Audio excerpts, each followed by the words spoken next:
Bolsonaro chegou com o claro objetivo de destruir toda e qualquer política indígena, por menor que ela fosse.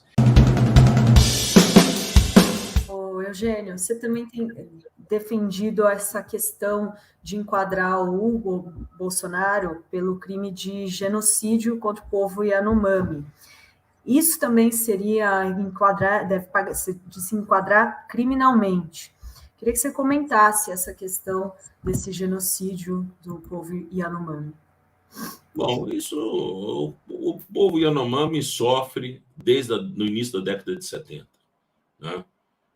Desde o momento em que os militares começaram a ter presença ali, se verificou pelo IDNPM, que aquela área lá tinha minerais, minérios, ali começou o interesse do governo federal, né? Os militares montaram um projeto chamado Projeto Calha Norte, né? Que era um projeto de você, na verdade, popular a Amazônia como se fosse um obstáculo à expansão política pelo norte do Brasil dos comunistas. Quem eram esses comunistas, tadinho? Os cubanos, na sua ilha caribenha, viriam, né, em massa invadir a Amazônia. Essa era a ideia que estava lá naquele livrinho do Golbery Couto e Silva, Geopolítica do Brasil, né? Então, o Calha Norte foi, na verdade, para corresponder a essa geopolítica do Brasil e criar como uma muralha humana na Amazônia. Quem é que eles arrumaram para ir para a Amazônia? O Lumpen, né? O Lumpen, pessoas que, sem eira nem beira, que estavam dispostas a qualquer coisa para sobreviver. Garimpeiros, madeireiros, grileiros, né? E quando a Transamazônica foi aberta, aí essa turma veio com força total, né? E a estrada também para Boa Vista, quando foi aberta lá de Manaus, a mesma coisa, né? Então, houve um planejamento militar, de ocupação daquela área. Lembro que a briga pela criação do Parque Yanomami foi uma briga que durou quase 2 décadas. E quem esteve à frente dela, já de saudosa memória, a antropóloga Cláudia Andujar, suíça, que grande conhecedora dos Yanomamis, que viveu com eles durante muito tempo, né?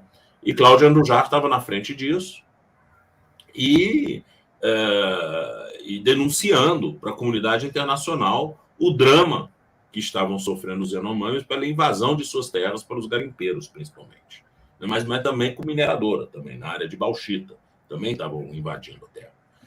Então, isso começou a criar um caldo de denúncias internacionais que, enfim, estava começando a atingir fortemente a posição do governo brasileiro lá fora. Isso aí já no governo começou, então, a aumentar enormemente esse eco no governo Sarney, né? Porque o governo Sarney resolveu, então, vamos resolver o problema do Yanomami. Não dá para demarcar uma área contínua de 9.800.000 hectares, que seria tamanho, vamos dizer, de Santa Catarina ou tamanho de Portugal. Não dá para fazer isso, que é um absurdo, isso seria um estado Yanomami, não podemos tolerar isso, etc, etc. Vamos fazer a demarcação em ilhas, né? Em ilhas diárias, não vamos fazer ela contínua.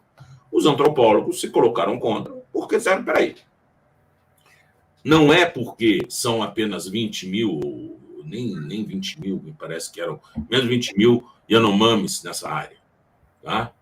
É porque essa área é a área tradicional de perambulação dos Yanomami.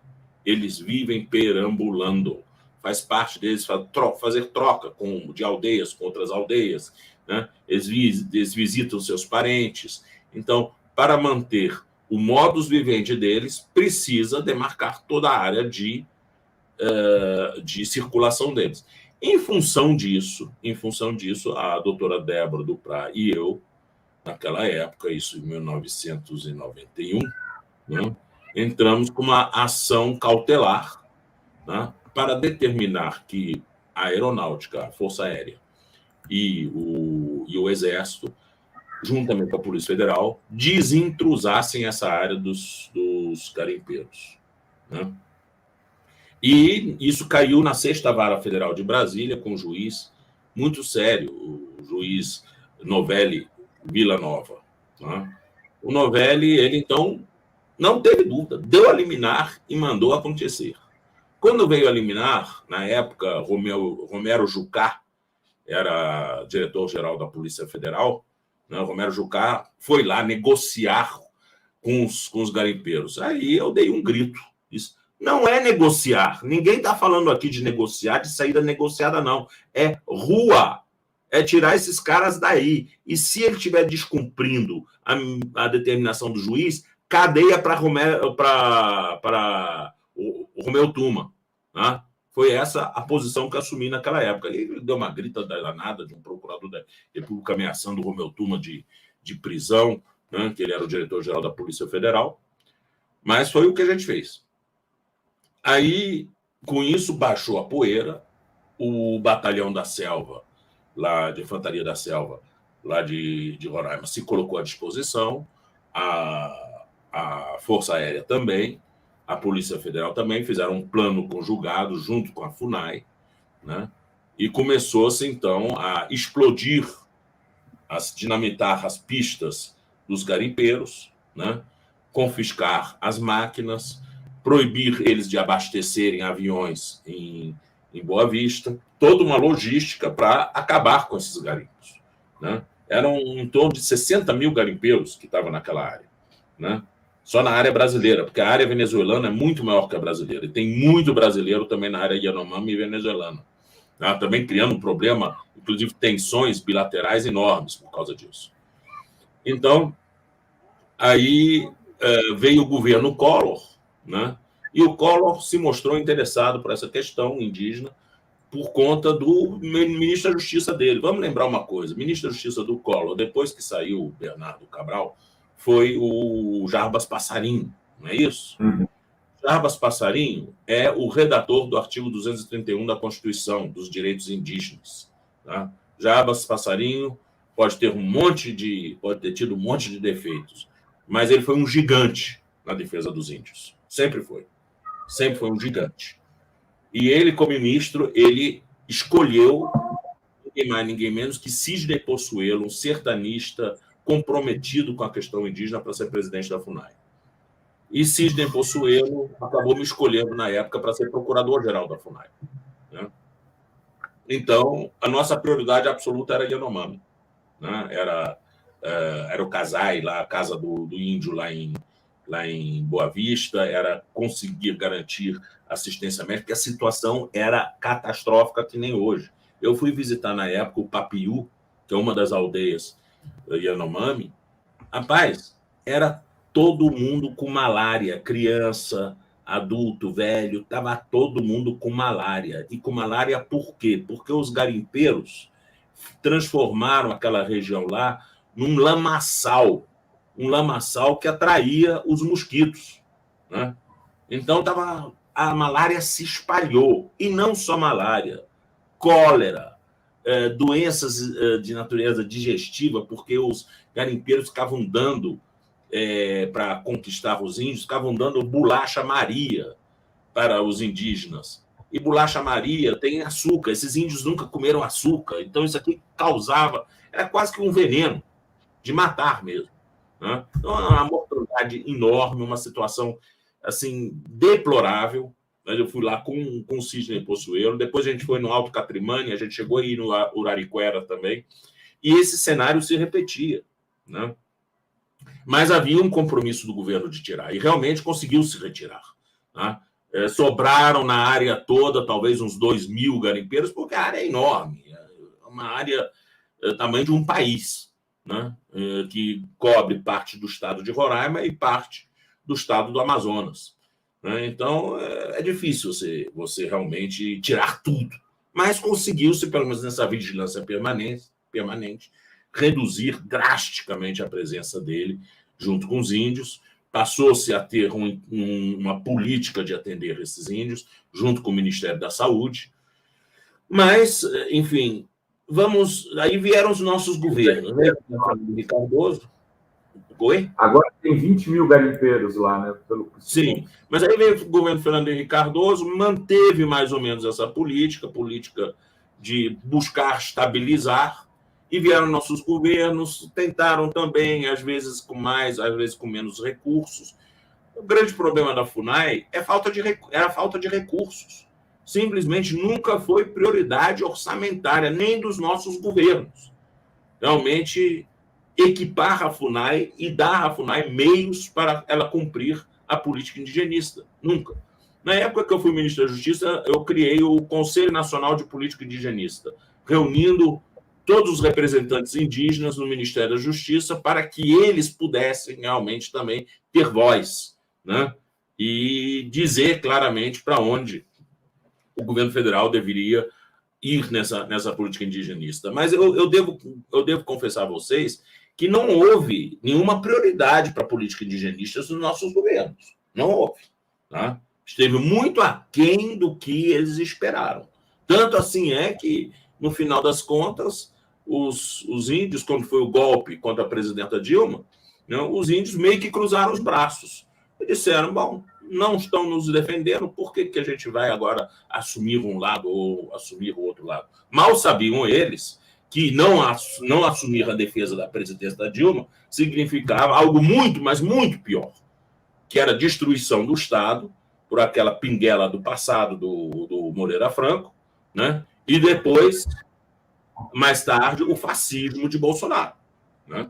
Agora, Bolsonaro é diferente. Bolsonaro chegou com o claro objetivo de destruir toda e qualquer política indígena, por menor que ela fosse. Realmente, ele veio com a ideia de ser um exterminador de índio. Tá? Isso ele não fez nenhum tipo de segredo quanto a isso. Ficar se comparando com os americanos, dizendo que os americanos que fizeram certo, que na guerra eles fizeram guerra contra todos os índios, exterminaram os índios, dando razão a isso, né? Elogiando o extermínio dos índios. E abriu as portas da Amazônia para a exploração madeireira, a exploração de minérios, a exploração de garimpo, né? Sem qualquer tipo de anteparo, desmontou toda a fiscalização do IBAMA, desmontou a FUNAI. Isso aqui é uma política de Estado, para causar um extermínio de uma população. Isso tem nome. Isso chama-se genocídio. Né? Genocídio não se confunde genocídio com homicídio. Homicídio é matar alguém. Né? E matar alguém é um crime doloso contra a vida que no sistema brasileiro é julgado pelo júri. Né? O genocídio não, é um crime contra a existência de um grupo. Tá? E como o genocídio é um crime muito mais amplo, ele pode eventualmente nem acarretar morte. Por exemplo, lá na Bahia, teve um médico, lá na área dos Pataxó-Rarraém, teve um médico que ficou oferecendo para as índias, né, a laqueadura. Né? E ele ficava dizendo nas reuniões lá dos fazendeiros, felizes da vida, dizendo, nós estamos acabando com todos esses índios, porque nós estamos fazendo laqueadura em todas as indígenas. Isso é homicídio. Isso é genocídio. Isso é genocídio. Porque o que ele está querendo é impedir que os índios procriem e continuem existindo como povo. Né? Então, você não precisa necessariamente matar para genocídio. E por isso mesmo que o genocídio entre nós não é julgado no júri. Tem jurisprudência hoje pacificada do Supremo Tribunal Federal que o genocídio é julgado na Justiça Federal, porque é ela que compete a questão da proteção das populações indígenas, na Justiça Federal de primeiro grau, pelo juiz singular. Tá? É isso que aconteceu já em outros precedentes, é assim que se trata. Sim, Bolsonaro é um forte candidato a ser julgado pela Justiça Federal de primeiro grau por genocídio. Eu não tenho dúvida disso. Aí falam, não, mas isso aqui tinha que ir para o TPI. Gente, o TPI não é aquela coisa toda. O povo fantasia muito em cima do TPI. Primeiro que o TPI é um tribunal que trabalha com base no princípio da complementaridade, ou seja, Só vai para o TPI o caso que um Estado se recusa a levar para a justiça ou que ele não tenha condições de julgar. Aí vai para o TPI. Então, como no Brasil nós temos uma lei penal que tipifica o genocídio, nós temos competência da Justiça Federal para isso, nós temos procuradores para isso, e eles com certeza vão se mexer, tá? Não tem por que a gente ficar pensando em TPI. Né? TPI não é... Claro que TPI é mais sexy, mas não é necessariamente o melhor foro para isso. Muito bem. Só 2 perguntinhas rápidas. Essa ONG que o governo Bolsonaro contratou para destinar 872 milhões para os povos Yanomamis, isso também tem que ser investigado? E outra questão é se, também o pessoal colocou aqui no chat agora, como que o senhor está vendo a criação do Ministério dos Povos Indígenas? Olha, primeiro que não foi só, esse dinheiro não era só para os Yanomami, uma parte era para os Yanomami, era para os índios na Amazônia. Sim, né? Sim. Mas o que se constatou até agora, e isso certamente o Tribunal de Contas e Controladoria Geral da União vão aprofundar, é que esse dinheiro foi usado para tudo, menos para assistir os índios. Alugou-se aviões, criou-se estruturas burocráticas, muita gente bem remunerada, tudo mais, mas o serviço não chegou na ponta. Tá? Não houve nenhum tipo de esforço para fazer o serviço chegar na ponta. Ou seja, era tudo como dizem os ingleses, né? Era fireworks in the night, né? Ou seja, era nada mais que foguetório na noite. Né? Isso sim, vai gerar certamente a responsabilização dos gestores desse dinheiro, com certeza, e isso pode gerar também consequências de natureza penal, né, de desvio de recursos públicos, portanto, peculato desvio, e, eventualmente, também